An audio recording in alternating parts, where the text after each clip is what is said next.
both your punter and kicker back. I mean, what's your main emphasis, goal, and what do you want to see from those two guys this spring?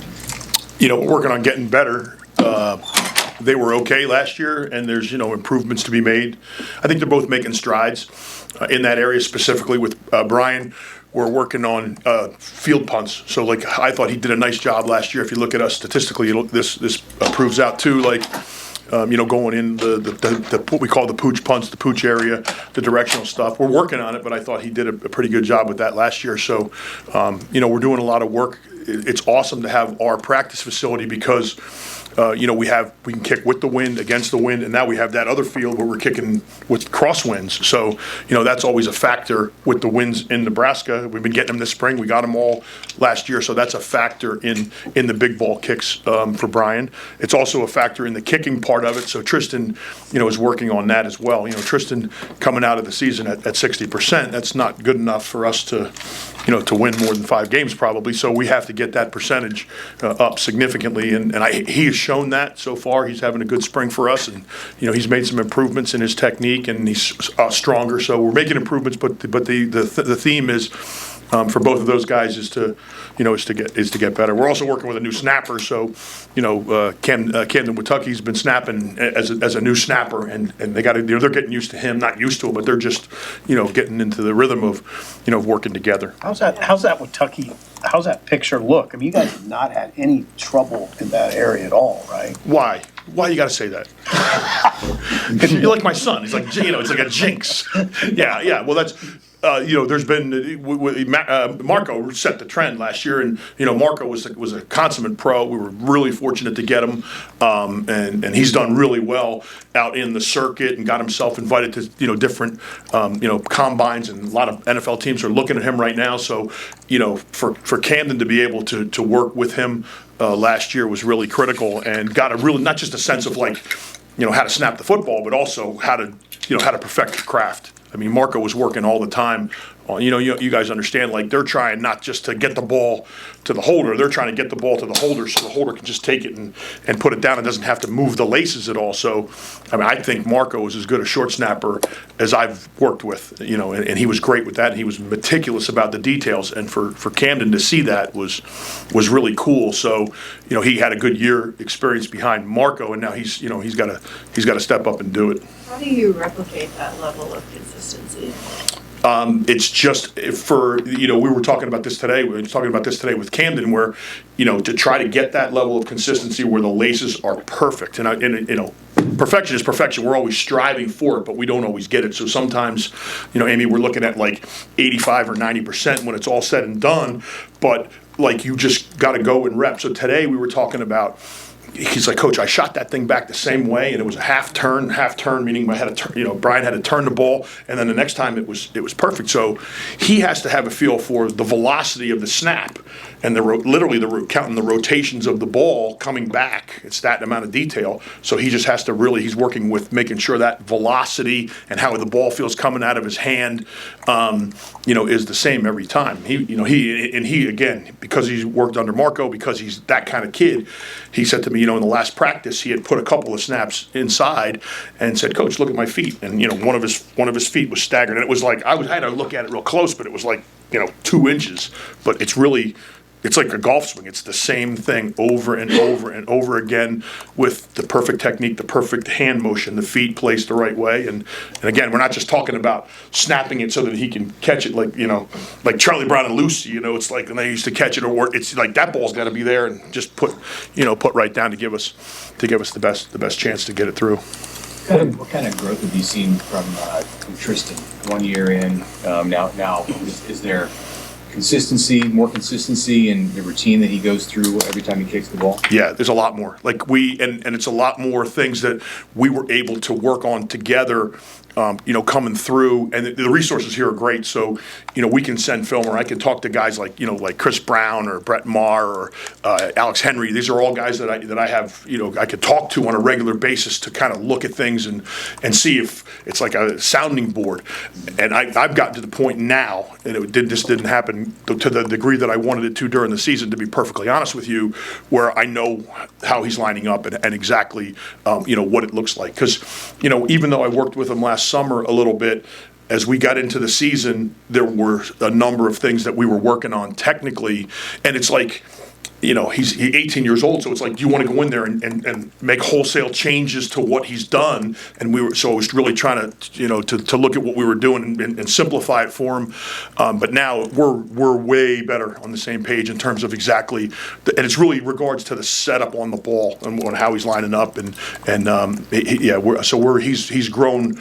In just us growing together and him being able to get that approach down is way more consistent and I think way better. And he's stronger. So he's been, another year, another whatever, 6 months in our weight program. So his core strength is better. He's got a strong leg, as you guys know, but he's hitting it, he's hitting it with a lot of confidence right now. Since he came in here with so much hype and praise and all that, I mean, did you find yourself, since he was just a freshman, having to boost his confidence all while still coaching him, saying, hey, it's going to be all right, you're young, you're going to make mistakes? Yeah, and that's how coaching is now in this day and age, really, with just about everybody. But in a situation where you're starting a freshman, it's especially evident. But there's a fine line between pushing and backing off and and encouraging and getting them to stay focused. So that's the hardest part about coaching. And then you got the guys in your room, whether I was coaching the tight ends or the O-line or now special teams, they all have kind of different approaches and different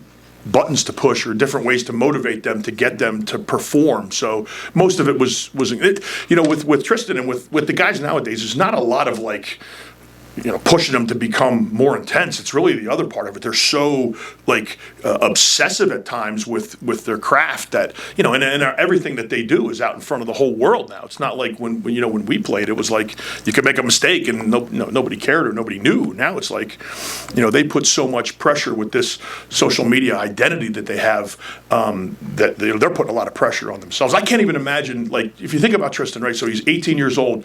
He's been coming to the stadium since he's been 5 years old with his grandfather, and he goes through his whole life. He's watching from the stands for 15 years, and now all of a sudden, he goes into what's the 13th grade, and he's now on the field kicking. Can you guys even imagine what that would be like? I mean, it's like you put yourself in those shoes, and it's like wow, yeah. But he's really good. Tristan's really good with he's intense. He's locked in, he's focused, and he can miss one, and then he can flush it, and he can take a breath, and he can get himself back to that square one. And he rarely misses 2 in a row. If he misses one, he's fixing it, and it's on to the next one. He's really, for a young kid, he's got, really good maturity that way. With the NFL kind of changing their kickoff approach, I mean, do you foresee that being in college soon, or That was us last spring. Did you see us spring? Yeah, we're at the cutting edge of that. I don't know I don't have any idea what the college game will do, but it's not surprising to me that that the NFL is trying. I applaud the NFL for trying something different because I know that there's an element of the NFL. There's an element of anything that is successful where it's like do you really want to change it? So I don't know what the data is in terms of the true amounts of injuries at the college game as opposed to the NFL. I know when I was a special teams coach in the NFL, they were looking at the punt play for soft tissue injuries, and the data had come back to us, and we had gotten in the room as special teams coaches and said we want an answer for soft tissue injuries on the punt play, and we all sat down it was about 40 of us on a Zoom call talking about the ways that the injury. We watched all the plays where guys got injured. I don't know what the data is right now at the college level on that particular play, but I would I would think that there's always, whenever you're looking at things to do make changes in the game for safety's sake, why not try it? I mean, it's worth it to try to see how you can make the game safer. So I could see it happening, but I wouldn't be surprised if it didn't either. Did you connect with Cam Jurgens and talk about the Eagles? Of course. After I almost ran him over in the cart today, out there, we drive a golf cart around because we have 3 fields going. So wherever the kicks need to go, I'm zipping around in the cart, and we were talking about we're absolutely talking about the Eagles for sure. We're talking about Jason Kelce, how he came out of WrestleMania 72 out there and had the mask on, and him and Lane Johnson came out in Philadelphia for WrestleMania and wrestled their way to stardom. There's a lot of early enrollees on this team. Have you found an eagerness with some of those guys even popping their head in your office wanting to be a part of things? Yeah, there are, and there's some that aren't. So like, and the ones that do are a little bit ahead, but the team there's so much leadership and maturity with regards to special teams on our team that the new enrollees are, even if they're really good and they're coming in, and a lot of them are like a lot of those young defensive players, they're coming in like I tell them, I say, guys, if you come into my office and we talk special teams, I tell them 5 minutes, and sometimes it's 5 or 6, but I'm not going to give them a lecture on life. I'm going to come in and say, here's your reps, here's what you did in practice today, and here's what you can do better. And I say, that's 5 minutes, that's it, because I don't want them to be like, thinking like, oh, I'm gonna go into Coach Foley's office and he's gonna give me a lecture or he's gonna beat me down. I'm not. I'm just saying, here's what we need to do, and pay attention in the meetings. And the older guys are so helpful. Like, there's so many veteran players that are helping with all that now, and all they have to do, like, I literally tell them, I'm like, just watch the guy in front of you. Like, Isaac Giffords gonna go up there and he's gonna do it just about perfectly. And if you watch him do it, then you can learn from that. So, and then Isaac's coaching him to do it. So, but yeah, there's some really talented players there that are going to really help us on special teams, and it's my job to just get them progressed along in the spring as much as possible. Who do you have working at punt return? Ethan Nation's working at punt returner. Isaiah Garcia Castaneda is a guy that's doing it, but he's limited in terms of his injuries. So Ethan's taking some reps back there. There's some other young player. Beyond him, like, because he's done it a little bit on the field for us, and he's working. Like, he came out. We would have the jugs out there right after the signing date, and he'd go out there and catch 30 or 40 a day. And the issue here, the issue anywhere, but like especially here, is like tracking the ball. We have a bunch of guys that can catch a punt. It's the actual watching the ball, and with the wind conditions, and then we go from jugs to Jacob Hull's doing some punting for us, so they go from Brian to Jacob to the jugs, and then you got, like I said, if you're on the turf field, you got a crosswind. If you're on the grass field, you got the wind either in your face or at your back. So all those things are the guys are making really good progress with that. Other guys, other than those two, are making progress with it. But that'll be we got to build. My job is to build. We got to get 4 or 5 guys that can do that. As we ran into that a little bit last year, where we had some injury issues with that, and it was. But we need a major improvement in that area. Thanks, Coach. Thank you, guys.